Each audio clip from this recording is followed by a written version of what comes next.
Осылай тоналкамызды жағамыз бетімізге.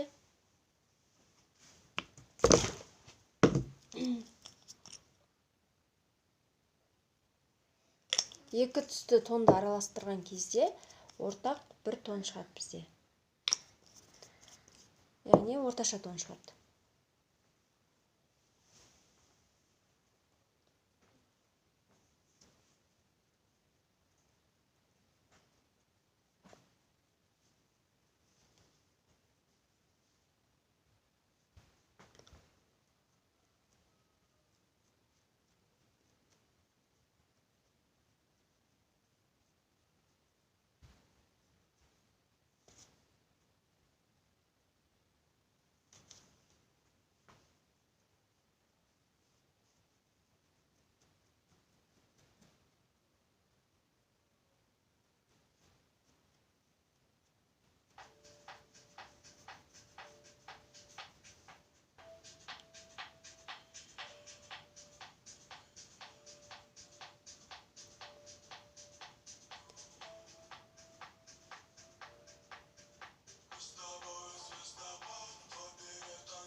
Келесі бізде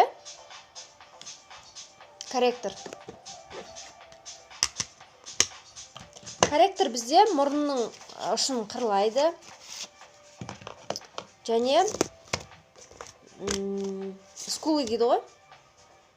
Мынандай ақ түсімен мұрынның үстіңгі бөлігін бояймыз. Үстіңгі бөлігін жағамыз.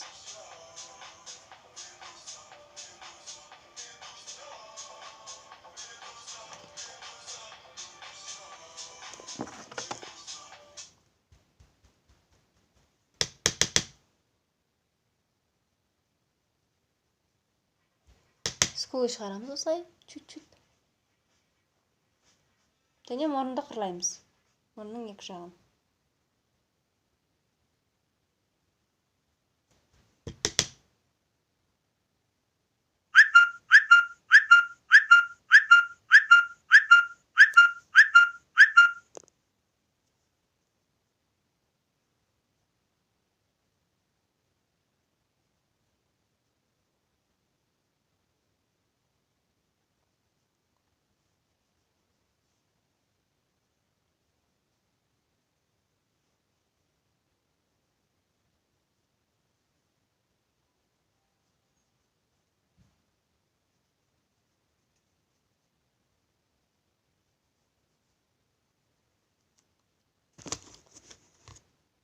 Мен өте аз жақтым, өйткені менде скулы дайын, мұрным қырланған. Сондықтан мен аз қолданамын. Келесі бізде қас формасы.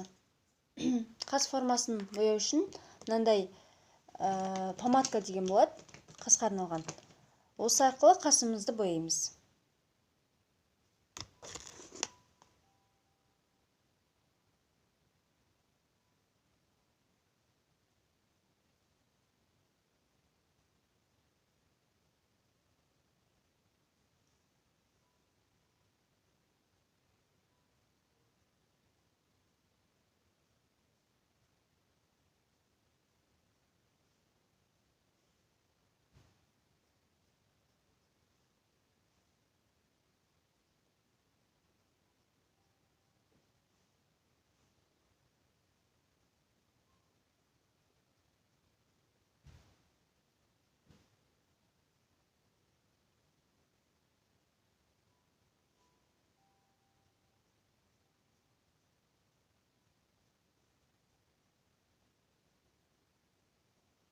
Міне бізде қас формасы боялды.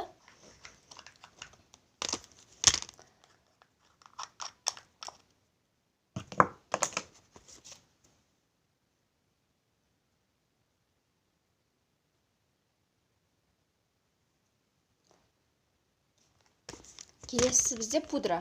Ұнтақты пудра қолданған дұрыс негізі. Бетте өте жақсы сіңетін болады. Мынандай үлкен кисть арқылы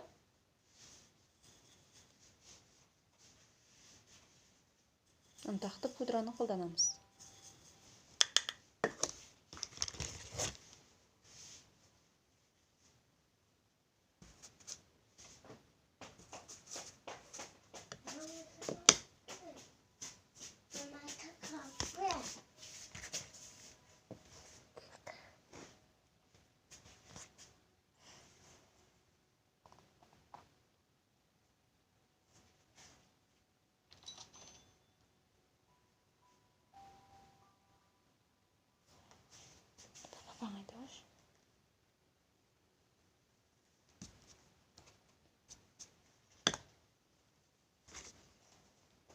Ұнтақты пудраны жағамыз бетке.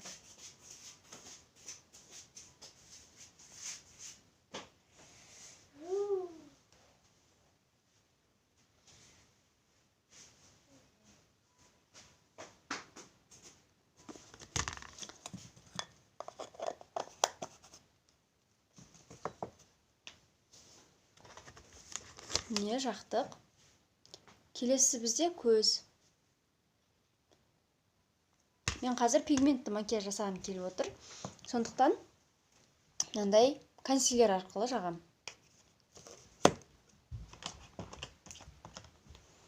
Пигмент деген бізде мынандай жылтыр тень. Осыны пигмент деп атаймыз. Бірінші қоңыр мен қара теңді араластырам. Көзді бояймын.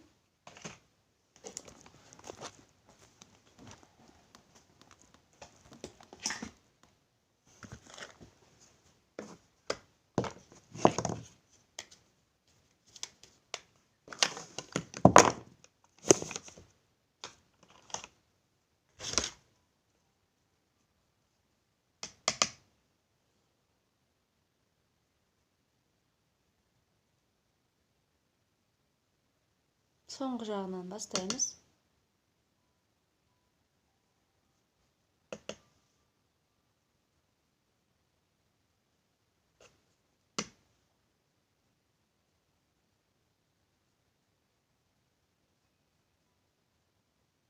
Қоңыр тень.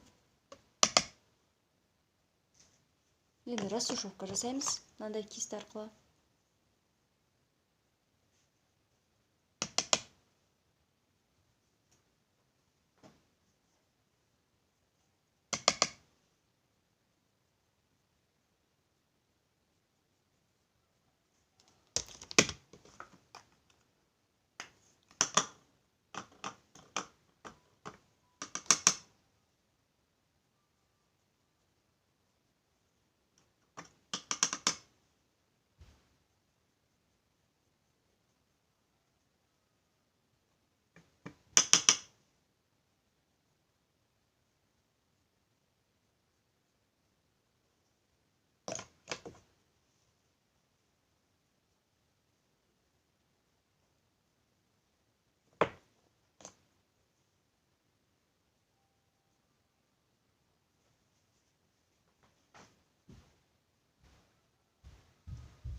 Енді пигмент жаға қоямыз.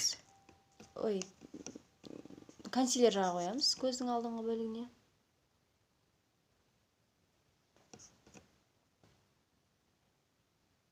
Және осы жерге пигмент қоятын боламыз.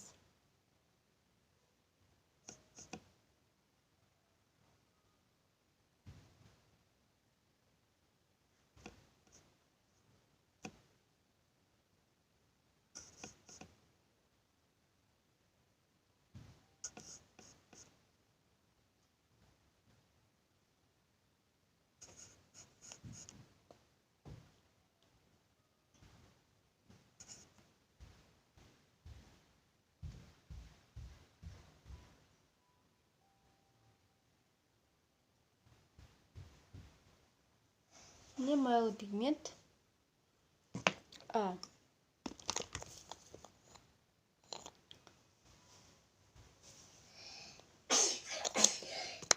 Мынандай фиолетовый түсті пигмент үстіне қоя қоямын.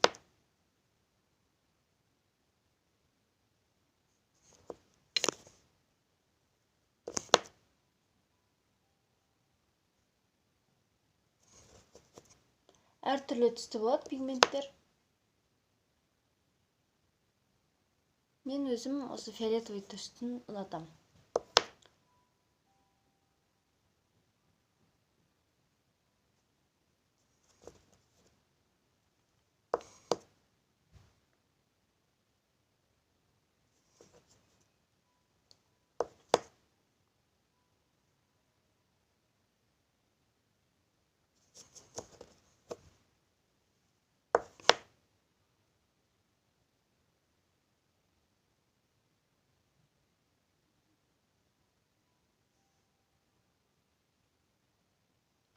Сондықтан осы түсін қолдандым.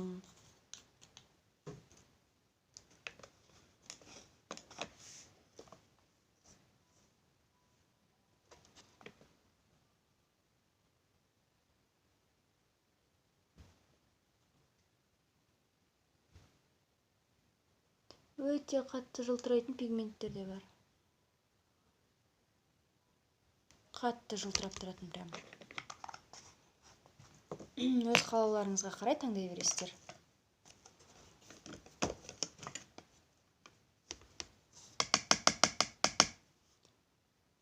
Келесі көздің алдыңғы бөлігіне қоңыр түс жағамыз.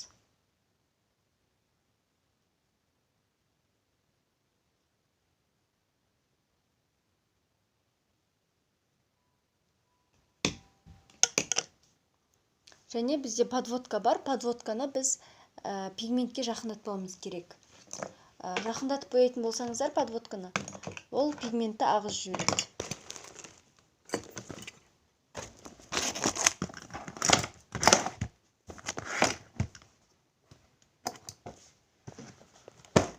Сол үшін тек қана шет жағына жағасыздар.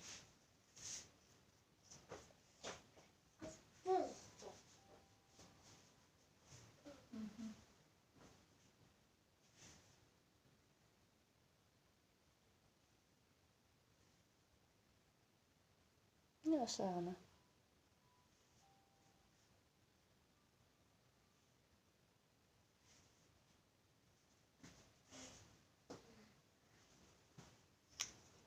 Кепсін.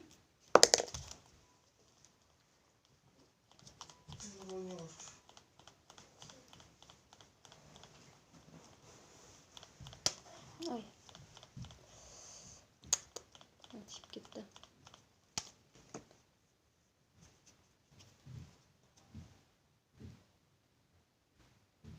Тастай қояйық.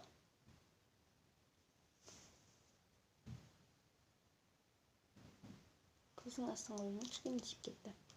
Подводка.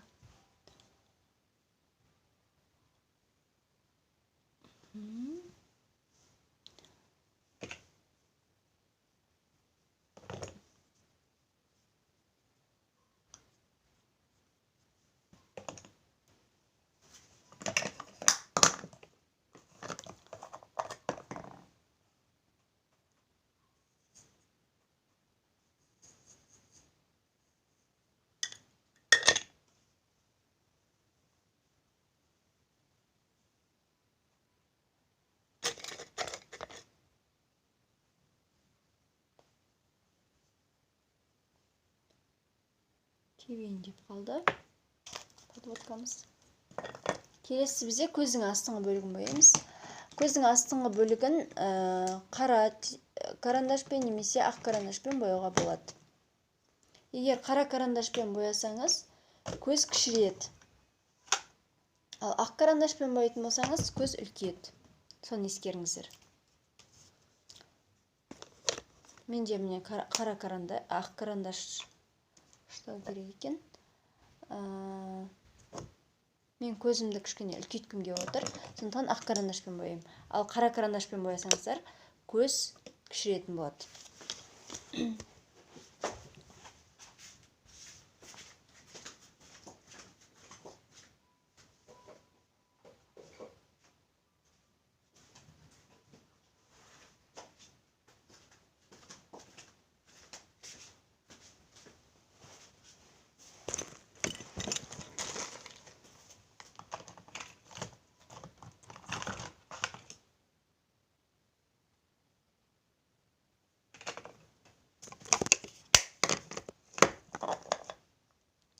Және көздің қастың астыңғы бөлігін ақ теңмен боясаңыздар, көз визуальный көрінетін болады.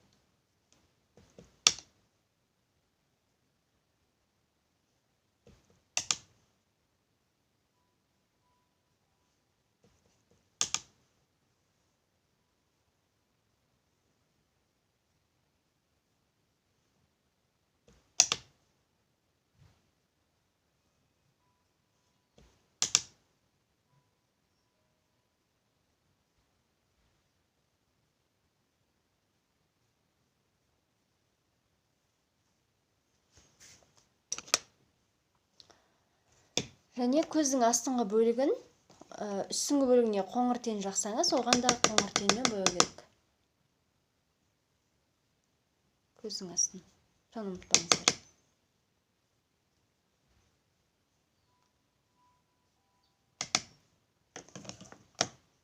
Егер көздің үстіңгі бөлігі қара қоңыр болса, астына да сол түсті жағасыздар.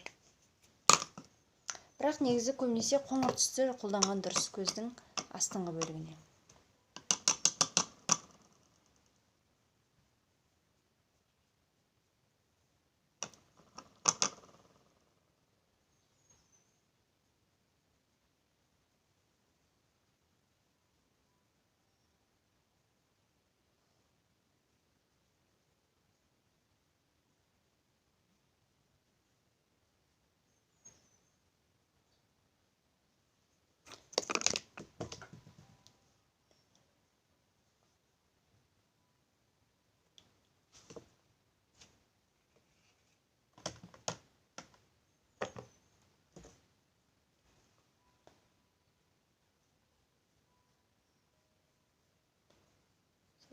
Таратып просто шоққылап жібереміз.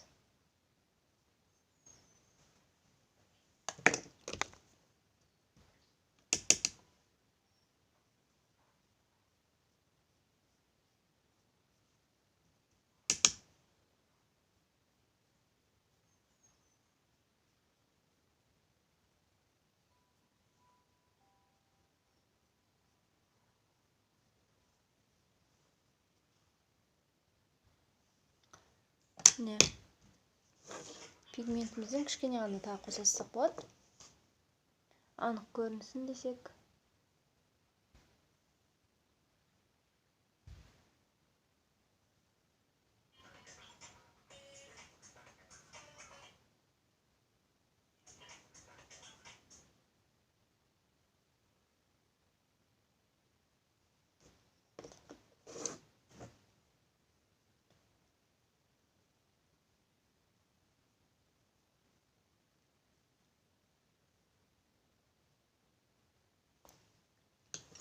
Көзіміз дайын. Келесі бізде кірпік. Одинарный кірпік қолдансаңыздар болады, немесе пучковый кірпік қолдансаңыздар болады. Ол өз еріктеріңізде.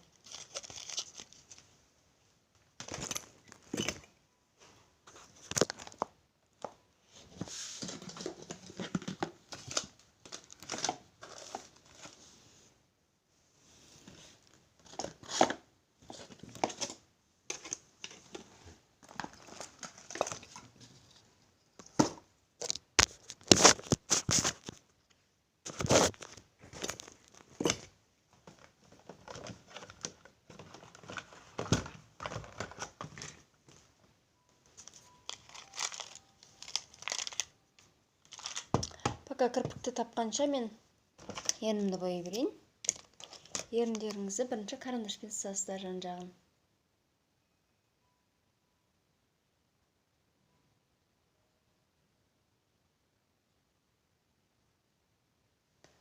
Осылай бояп алған дұрыс карандашпен.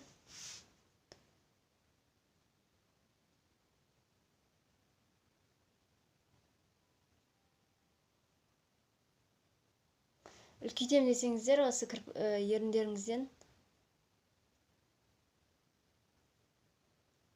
бір линия шығарып бояйсыздар.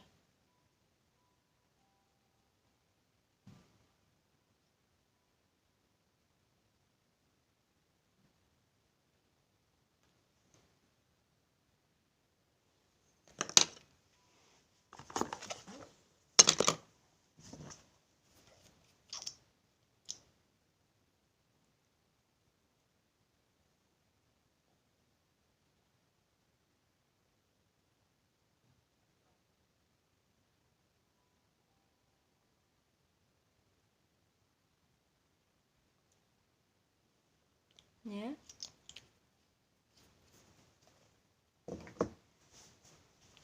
Боядым ернімді.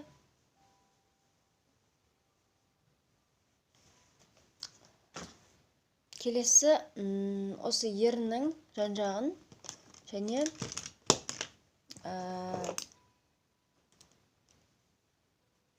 қастың жан-жағын артық жерлерін таналықпен алып шығамыз. Ол дегеніңіз ерніңіздің жан-жағын жақсы визуально көрсету үшін және қастың жан-жағы тегіс болып көріну үшін жасалады.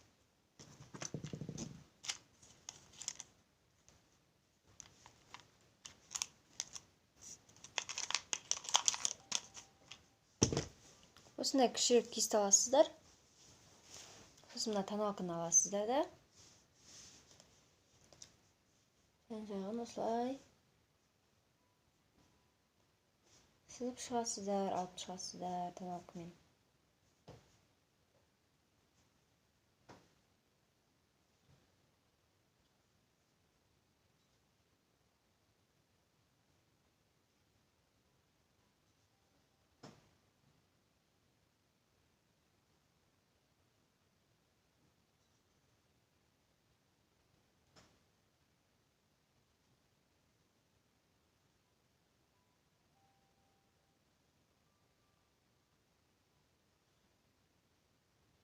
Келесі қасты да.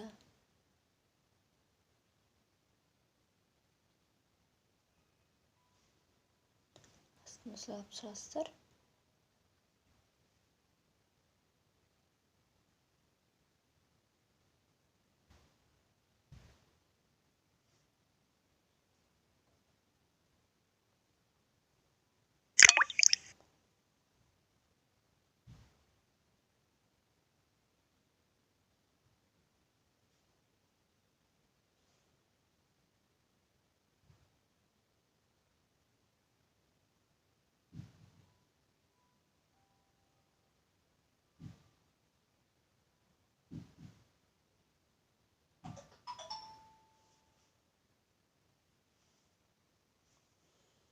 Міне осылай.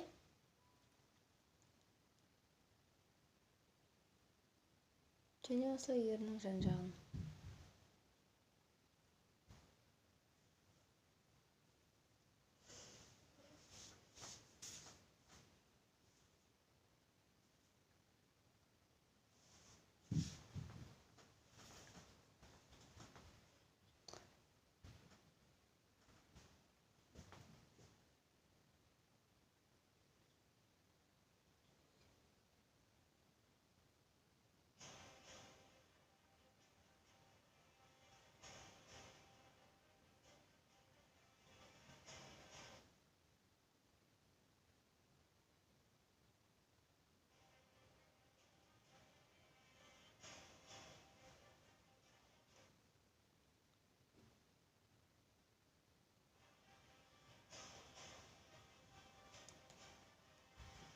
Осылай тегістейсіздер ерінді.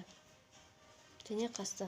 Негізі кірпік жалғау өз еріктеріңізде пучковой жалғасаңыздар да, немесе одинарный жалғасаңыздар да, немесе жаңа тушь жасауға болады. Жалпы макияж жасау ережесі осы.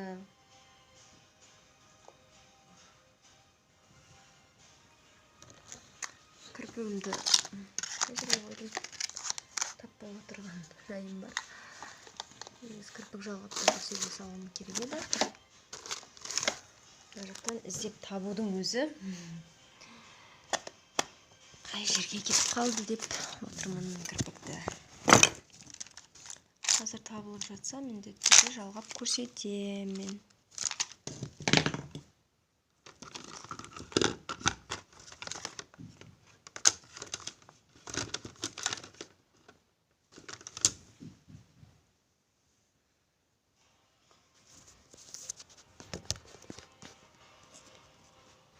Өте нәзік қылып жасадым. Қазір өткені табиғи жасалған, жарасымды табиғи болып тұратын макияждар модада. Баттасқан ондай макияждар қазір тренд, модда емес. Сол үшін барынша табиғи көрінетін, әдемі көрінетін жасаңыздар.